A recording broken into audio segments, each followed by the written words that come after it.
Selama berabad-abad, keluarga Rothschild memegang posisi dominasi di dunia yang belum pernah terjadi sebelumnya, menggabungkan solidaritas keluarga dengan upaya mengejar keuntungan tanpa henti. Mereka dari keluarga yang bukan siapa-siapa hingga mereka menjadi paling berpengaruh dalam bidang keuangan, perang, politik internasional, menjadi dinasti perbankan yang paling ditakuti pada masanya.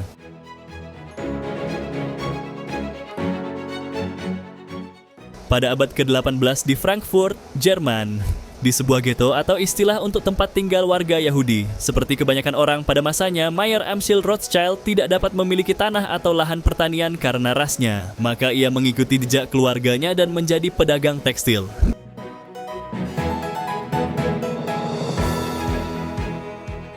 Orang Yahudi di Frankfurt dilarang bertani, membuat kerajinan tangan, berniaga barang-barang mewah seperti senjata, sutra, atau buah segar. Karena sebelumnya ia hanya pedagang tekstil, dia merasa ketidakpuasan dalam dirinya. Mayer Rothschild dengan cerdik menjelajahi usaha-usaha lain menawarkan margin atau keuntungan yang lebih tinggi.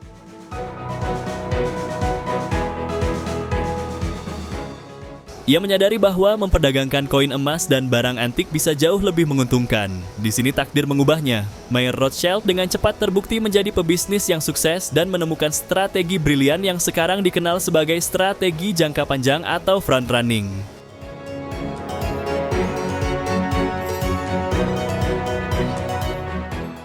Front running adalah situasi di mana investor mengetahui informasi penting yang belum masuk ke ranah publik dan melakukan pembelian aset berdasarkan hal tersebut.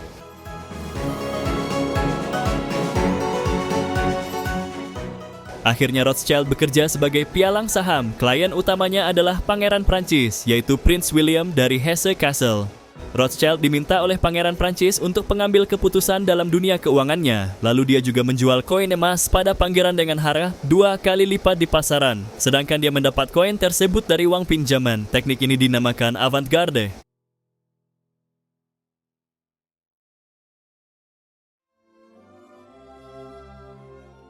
Pada tahun 1782, keluarga Mayer Rothschild telah mengumpulkan kekayaan yang sangat besar dan mendapatkan posisi manajer investasi untuk kekayaan Pangeran William. Namun bagi Mayer Rothschild, ini hanyalah permulaan.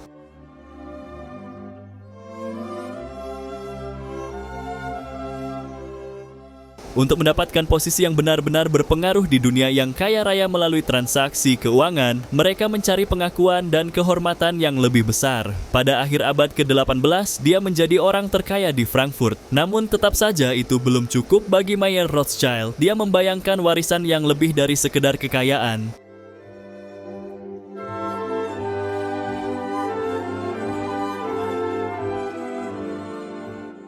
Sebuah dinasti keluarga yang telah teruji oleh waktu, melampaui bangsa dan kerajaan. Dia punya pandangan yang visioner mengenai tahta keluarganya.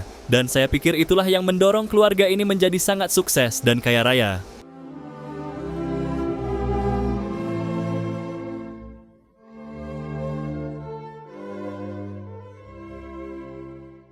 Untuk memperluas bisnisnya, ia mengirim 4 dari 5 putranya ke ibu kota besar di Eropa, Wina, Napoli, Paris, dan London.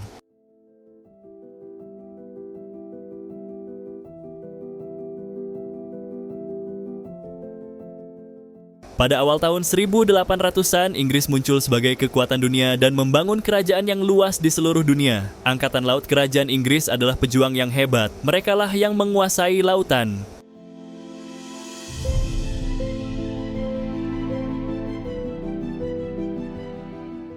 Akibat revolusi industri Inggris ditetapkan sebagai pusat industri dan manufaktur.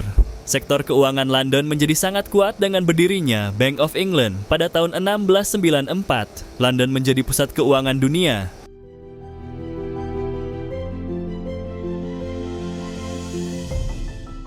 Mayer Rothschild yang sudah membangun bisnis perbankan yang bagus di Frankfurt, namun ia mengetahui bahwa untuk menjaga kesejahteraan keluarga dalam waktu yang lama, ia harus mengunjungi beberapa kota di Eropa, termasuk melahirkan anak ketiganya di London, Inggris. Namanya adalah Nathan Rothschild.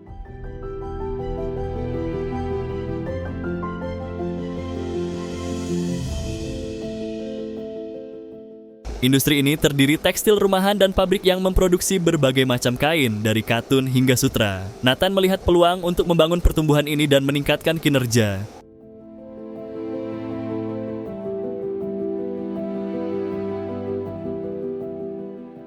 Tekanan ada pada Nathan Rothschild. Ia merasa harus membuktikan kepada ayahnya bahwa ia mampu meneruskan warisan keluarga. Nathan sangat ambisius, kompetitif, mudah marah, dan cepat memberikan hasil dalam pekerjaan. Ayahnya memberinya 20.000 pound untuk diinvestasikan.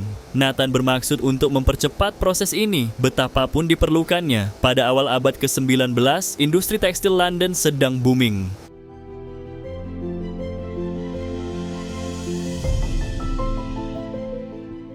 Dari industri tekstil dia mendapatkan kesuksesan. Nathan melihat bahwa dalam tekstil ada 3 kebutuhan, yaitu bahan mentah, warna, dan konstruksi. Nathan berkata kepada produsen, "Saya akan memasok Anda dengan bahan dan pewarna, dan Anda akan memasok saya dengan barang-barang yang diproduksi." Karena hal ini menguntungkan Nathan dalam waktu singkat, dia berhasil mengubah 20.000 pounds menjadi 60.000 pounds.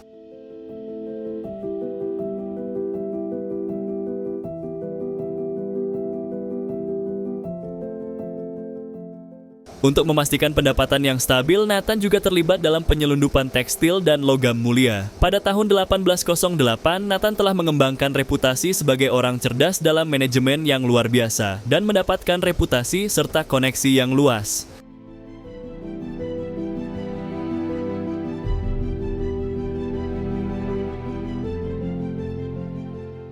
Hanya dalam beberapa tahun setelah memulai bisnisnya di London, Nathan melaporkan pertumbuhan penjualan yang mengesankan sebesar 800.000 pounds. Sekarang, dengan modal yang cukup besar, Nathan mengarahkan pandangannya untuk mendirikan sebuah bank. Dia berencana membangun sebuah bank yang lebih besar dari bank ayahnya di Frankfurt.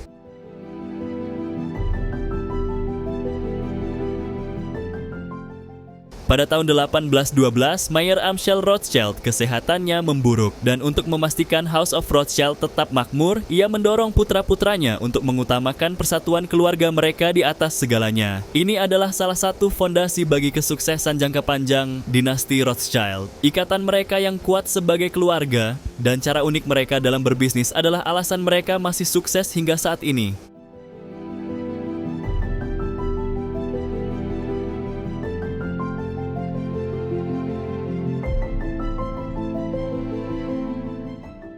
Ketika anak-anak Rothschild membangun perbankan mereka di berbagai kota, Eropa memasuki era perang yang akan berlangsung selama lebih dari 1 abad. Berkat sistem keuangannya yang canggih, Inggris menghadapi 6 perang di abad ini tanpa mendapatkan keruntuhan ekonomi.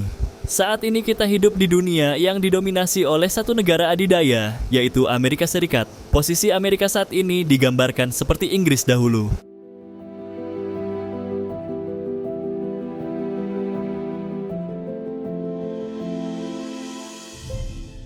Rothschilds menjadi sangat kaya dan berpengaruh dalam beberapa dekade. Mereka memberikan pinjaman kepada raja dan kaisar, dan mereka memainkan peran dalam peristiwa-peristiwa penting seperti Revolusi Prancis dan Perang Napoleon.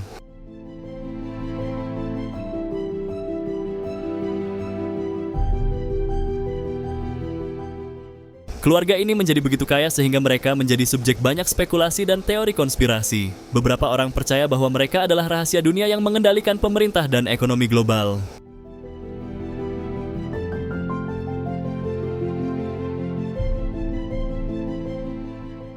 Namun, pengaruh mereka tidak lagi sekuat dulu. Pada abad ke-20, keluarga Rothschild mulai menjual banyak bisnisnya, dan mereka tidak lagi memiliki kendali yang sama atas dunia keuangan.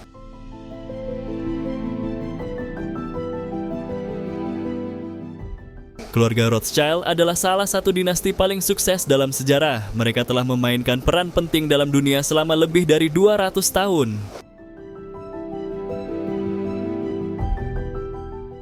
Terlepas dari kontroversi, tidak dapat disangkal bahwa keluarga Rothschild adalah salah satu keluarga paling berpengaruh dalam sejarah dunia. Menurut data di Forbes, kekayaan keluarga Rothschild diperkirakan mencapai 350 miliar dolar pada tahun 2023 atau sekitar 5.000 triliun rupiah. Gila, bukan? Ini menjadikannya salah satu keluarga terkaya di dunia. Namun, penting untuk dicatat bahwa kekayaan ini tersebar di berbagai anggota keluarga dan bisnis.